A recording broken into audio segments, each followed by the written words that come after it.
राधे राधे भक्तों हमारे चैनल सनातन वाणी में आप सभी का हार्दिक स्वागत है।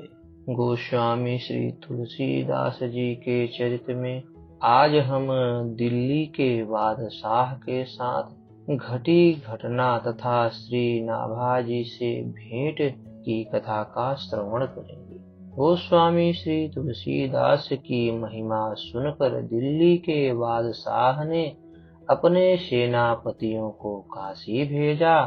उन्होंने आकर काशी के सूबेदार से कहा कि गोस्वामी जी ने मरे हुए ब्राह्मण को जीवित कर दिया है।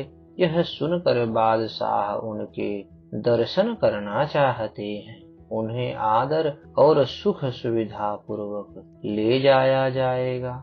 तब सूबेदार ने आकर गोस्वामी जी से बहुत अनुनय विनय की। आपने उनकी प्रार्थना स्वीकार कर ली और काशी से दिल्ली की ओर चल दिए। वहां पहुंचकर बादशाह के पास गए। उसने आपका बड़ा भारी स्वागत सत्कार किया। ऊंचे सिंहासन पर बैठाकर बड़ी मधुर वाणी से बादशाह ने कहा, आपकी करामात का सुयश सारे संसार में फैला हुआ है। मुझे भी कुछ चमत्कार दिखलाइए। गोस्वामी जी ने कहा, ये सब बातें झूठी हैं। चमत्कार दिखाना हमें नहीं आता है। हम तो केवल श्री राम जी को जानते मानते हैं, उन्हीं का भजन करते हैं। श्री तुलसीदास जी के उत्तर को सुनकर बादशाह ने कहा, तो अपने राम को ही दिखलाओ, मैं देखूं तो तुम्हारे राम कैसे हैं। यह कहकर उसने इन्हें कारागार में बंद कर दिया। तब आपने अपने हृदय में हनुमान जी का ध्यान करते हुए उनसे प्रार्थना की, प्रभु आप दया सागर हैं, मुझ दास पर कृपा कीजिए।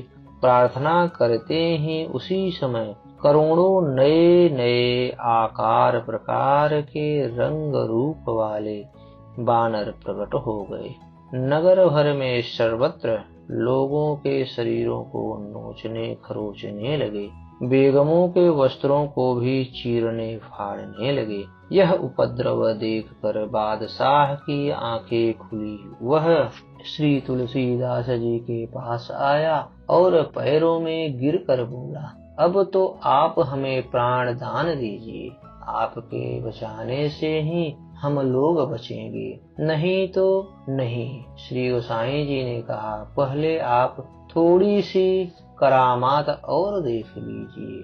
आपकी बात सुनकर बादशाह अति ही लज्जित हुआ। पछताते हुए अपराध को क्षमा कराने की प्रार्थना करने लगा। तब बानरों का उपद्रव शांत हुआ। आपने रक्षा की और कहा कि अब तुम्हारा यह किला भगवान श्री राम का हो गया है, तुम उसे बिल्कुल छोड़ दो। यह सुनकर बादशाह ने उस किले को छोड़ दिया।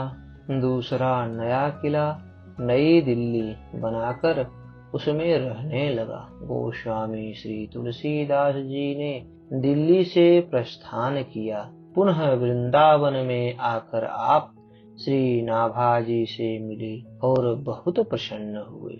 अस्तु भक्तों, हमारी यह कथा आपको कैसी लगी कृपया कमेंट पर हमें अपना सुझाव दें और हमारे चैनल को ज्यादा से ज्यादा सब्सक्राइब करें। धन्यवाद भक्तों।